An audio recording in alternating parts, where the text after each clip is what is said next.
भारत ने पाकिस्तान की कुछ संस्थाओं पर प्रतिबंध लगा दिया है। आखिरकार वो कौन सी संस्थाएं हैं और ऐसा क्यों हुआ, इसके पीछे का रीजन क्या है सर? देखिए, ये जो आप प्रतिबंध की बात करें इसमें जी। आपको क्रेडिट देना पड़ेगा अमित भाई शाह को।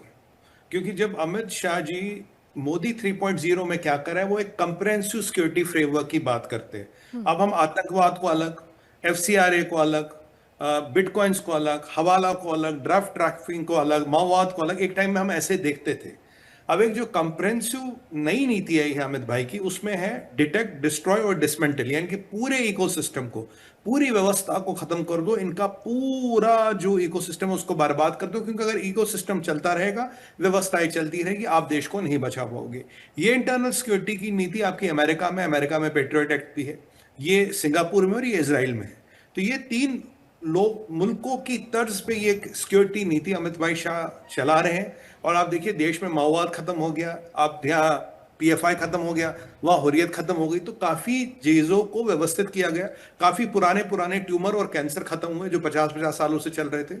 इसी श्रृंखला में आगे बढ़ते हुए देखिए, लश्कर ए तैयबा हो, जैश ए मोहम्मद हो, ये सब, इन्हें हमने टेररिस्ट ऑर्गेनाइजेशन घोषित कर दिया, ठीक है जी। और इनके सरगना हो गया, हाफिज सईद हो गया, सैयद सलाउद्दीन हो गया, ये जितने भी ऐसे लोग हैं, इनको हमने इंटरनेशनल आतंकवादी, मसूद अजहर हो गया, घोषित कर दिया। तो चाइना ने हमें बड़ी दिक्कतें दी थी यूएनजीए में, जी यूएनएचसी बिल्कुल। में, वो अलग बात है।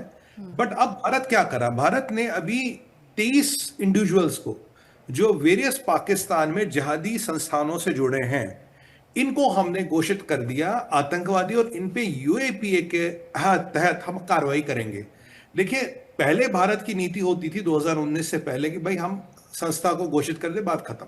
कल को जब आप संस्था को घोषित कर दे तो कहते हैं हमारा तो संस्था से लेना ही देना नहीं, मैंने तो भाई एक और संस्था बना दी, टीआरएफ बना दिया, आरपीएफ बना दिया, सीसीएफ बना दिया, कोई भी बना दी भाई, कोई भी रहमान सुलेमान संस्था बना दी, वो तो लश्कर ए तैयबा नहीं है। तो आपने लश्कर ए तैयबा बैन किया, मेरे को तो बैन नहीं किया भाई, मैं तो सुलेमान संस्था का हूं, ऐसा होता था। अब पहली बार भारत ने ये 23 लोगों को जो नामजद किया है और इन पे यूएपीए के तहत मुकदमे चलेंगे, जो नई आचार संहिता भारत में आई है उसके तहत, जिसमें पावर काफी है। अब आप बोलोगे कि सुमित भाई, ये लोग तो पाकिस्तान में है, तो इनको इन पे यहाँ यूएपीए चला के और इनको नामजद करके क्या होगा? दो चीजें, तीन चीजें। सबसे पहली बात, भारत अब किसी कांड या इंसिडेंट होने का वेट नहीं करा, प्रोएक्टिव मैनेजमेंट है, पहली बात। दूसरी बात, जब आप इनको डेजिग्नेट करते हो, जो इनके पौधे हैं ना यहाँ पे, देखिए पाकिस्तान एक सोच है दीपाली बहन, जी। पाकिस्तान केवल क्षेत्र नहीं है, सोच है। काफी लोगों के दिलों में, दिमागों में है पाकिस्तान। तो वो जो पाकिस्तान भारत में बसता, उस पर क्रैकडाउन करना है। अब जहां उस जिससे यहाँ फोन करता होगा, जिससे पैसे का लेना देना होगा, जिससे व्हाट्सएप पे बात होगी, धीरे धीरे उन सबका नंबर आएगा, उन सबको यूएपी में धर लेंगे।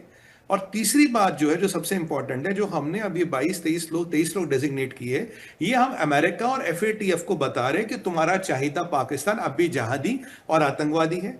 हमारा प्रयास रहेगा इन्हें एफएटीएफ के फिर ग्रे लिस्ट में डाला जाए, यानी कि पाकिस्तान की इकोनॉमी जो वेंटिलेटर पे, जो कल सिंगापुर के एक फॉर्मर डिप्लोमेट भी कह रहे थे, उस पर एक निर्णायक चोट करना। देखिए, जैसे ये ग्रे लिस्ट में आ गए तो इनका जो लोन मिलने की प्रक्रिया, आईएमएफ की भीख पे जो जिंदा है, और जो इधर उधर से इन्हें पैसे मिलते, एड मिलता है, इमदाद मिलती है, ये सब बंद हो जानी है। तो हमारा प्रयास है कि इनडायरेक्टली हमने बोल दिया भाई, ये 23 आतंकवादी पाकिस्तान में रहते हैं, ये तंजीम है, तंजीमों को हमने पहले डी ब्लॉक क्रिएट कर रखा, अब हम इंडिविजुअल्स पे जा रहे हैं। ये रणनीति चेंज है, क्योंकि आज मैं इंडिविजुअल हूं, मैं तंजीम बदल दूंगा, आज बोल दूंगा सुलेमान इंटरनेशनल में, कल बोल दूंगा जैश ए मोहम्मद में, परसों बोल दूंगा जी जैश ए सुलेमान में हूं। आप कब तक ऑर्गेनाइजेशन बैन करते रहे? अगर आपने मेरे पे प्रतिबंध लगाया, मैं किसी भी संस्था में जाऊं, तो ऑटोमेटिकली वो संस्था भी मेरे चपेटे में आ जाएगी। तो एक एडवांस रणनीति है, एक एडवांस सिस्टम है, जिसमें हम प्रोएक्टिव मैनेजमेंट के साथ साथ पूरा, मेरे हिसाब से प्रयास कर रहा हमारा गृह मंत्रालय, अमित भाई शाह, कि इन एफएटीएफ वाली प्रक्रिया फिर शुरू की जाए। देखिए, अगर कल को 200-500 लोग डिजिग्नेट हो गए, दुनिया के सामने पाकिस्तान में रहते ये संस्था ये कार्रवाई करता है, तो बात खत्म। कल को ये नहीं बोल सकते जी संस्था में ये बंदा नहीं है। आप संस्था बदल सकते हो, बंदे का नाम नहीं बदल सकते।